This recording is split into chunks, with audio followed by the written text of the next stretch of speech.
Hi. Time passes steadily, unceasingly. You can watch the seconds tick by on this video. The interesting thing about time is that once it's passed, it's gone.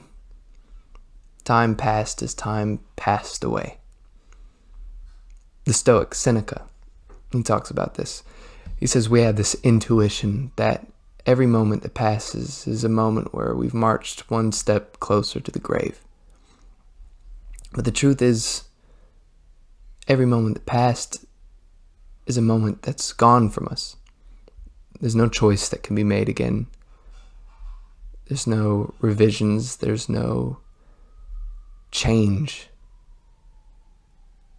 Once a second passes, that second is dead. So the intuition should be more like death is something pushing us along from behind, not something we find at the end of the road. Time passes with no choice from us. We speak about spending time, but is time really ours to spend? You can think about the act of spending time as though it's the choices you make in the moment. You have to understand there's no choices you can make a second ago, and there's no choice you will make a second from now. It's only the choices you have immediately in the present. It's those choices you make. That's what spending time looks like. What does it mean to make a choice? I always come back to this word, attention. This world is infinite, infinite. The number of choices you can make expand outward in ways no one of us could ever truly, fully understand. And the only tool, the strongest tool we have to navigate this world full of noise is our ability to choose which signals from those noise, the ability to siphon out the important signals and let the rest fade away. That's attention. You can see what attention looks like with your vision. If you gaze out in front of you, you look at something strong, you'll notice is a little circle of attention, roughly a circle, about the size of your thumbnail, at arm's length away. It's your focal point. Everything in there is sharp, and everything else blurry. The colors dull, hard to read text, hard to see, make out any definite shapes, aside from the ones that you already remember. And when you get further out from that, it's blackness. Rather, nothingness. Interesting, isn't it? It's not black. It's nothing. Just like that, your eyes choose what direction they point. They choose what to pay attention to. And of that choice, your entire field of vision, I'm going to make that circle for the screen. Of that field of vision, it chooses further still something else to put the most importance onto, to pay attention to. And everything else, everything behind your head, to left and right, up and down, is no attention. It's not there. It's not relevant. Not now. That's what attention looks like. But attention isn't just a factor of vision. Attention seems to be a factor of the conscious mind. You can pay attention, for instance, to the feelings of your breath entering and exiting your body. You can pay attention to the feeling of your back pressed against the chair. You can pay attention to the sounds outside the window, the crickets or the road. You can pay attention to the thoughts running through your head. You can pay attention to your fears. You can pay attention to your emotions. You can pay attention to anything that you are actively, consciously aware of. It seems to me that so long as we're awake and not sleeping, we're always paying attention to something, at least one thing. It's as though the act of being asleep is the act of attentionlessness until you find yourself in a dream, in which case you seem to be paying attention to the inside of the contents of your mind. I think about attention because, as far as I can tell, attention is choice. When you choose to walk through a door, even in the muscular motions that you make, you're lifting your arm, reaching for the handle, you open, you enter. Each one of those things takes a moment of attention, or at least it did. When we were kids, maybe. I mean, how often do you really think about opening the door when you walk through these days? But at one point, you might remember struggling with it as a child, not being able to grip the handle, putting your attention on the act of squeezing and twisting and moving. That's a masturbation joke.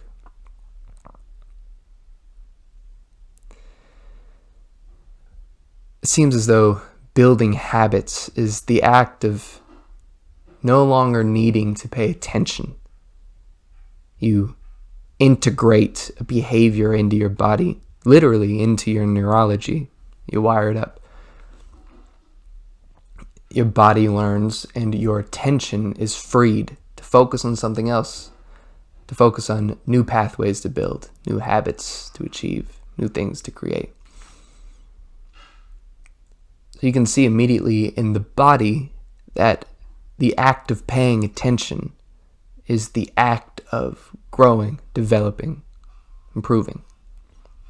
Certainly not necessarily improving. No doubt you can pay attention to doing things that are actively harmful. I see in my head, in my personal life, a split path. To the left, the time I feel like is wasted, playing video games that I don't enjoy, watching shows far past the amusement I actually get out of them. And the choice to the right, that's the act of building something, writing, creating a video. It's like the attention we spend on something immediate, momentary, and entertaining, like a Netflix show. We're rewarded with entertainment, amusement. It's like we purchase with our attention this feeling of pleasantry or fear, if you like horror movies. But when we when we spend our attention on writing something, or making, creating, building, whether it be relationships or projects, anything, what you're rewarded with is something almost tangible you can share, sometimes quite literally tangible that you can share. In cases like that, the act of attention rewards you with something that can think of no better word than cascade through time. Something that lasts, that persists longer than the moment that the attention was spent in, something that's given to you. I imagine attention is a fractal pattern. A fractal is, you'll see them in mathematics, matemáticas. I'm sorry, I'm saying words. I just like the sound of words sometimes.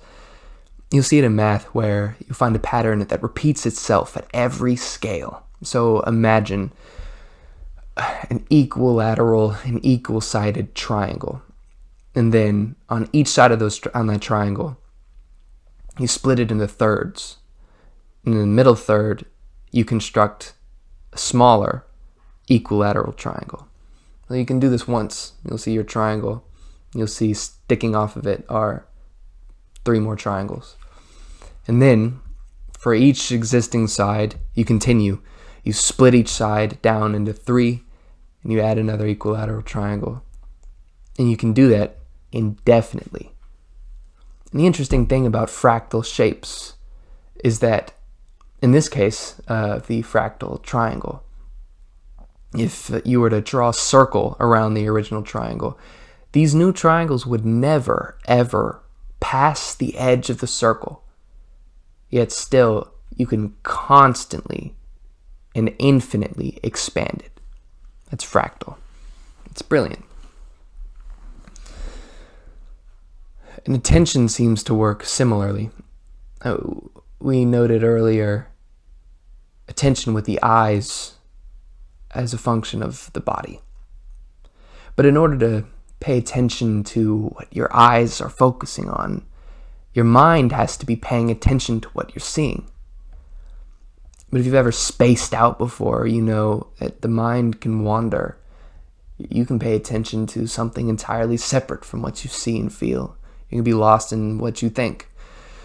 You can be in a moment of sleep when there is no attention being spent on anything. So it's as though the focus, the attention of the eyes, exists within the attention of the mind. But then you wonder, whose mind?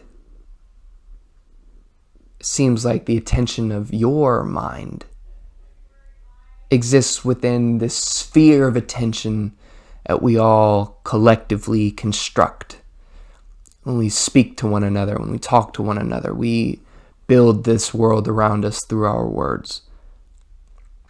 We choose in conversation. It's made very clear on public conversation, like on Twitter. We choose where to focus our attention. The big current events, the election coming up, or the most recent public hate crime. We have attention. And within that, you pay attention.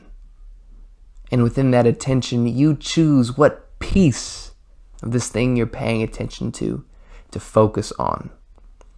So just like that, your eyes, the focus of your eyes, the attention of your eyes exists within the attention of your mind, within the attention of our people.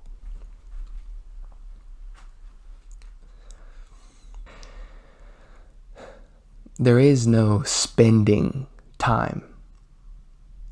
Time happens. What we do have to spend is this little vessel of control we have within the moments we are given. What we do have to spend is our attention.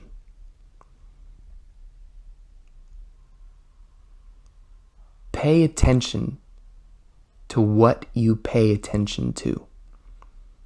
Make sure you focus on the right things, because you only have so much attention to spend.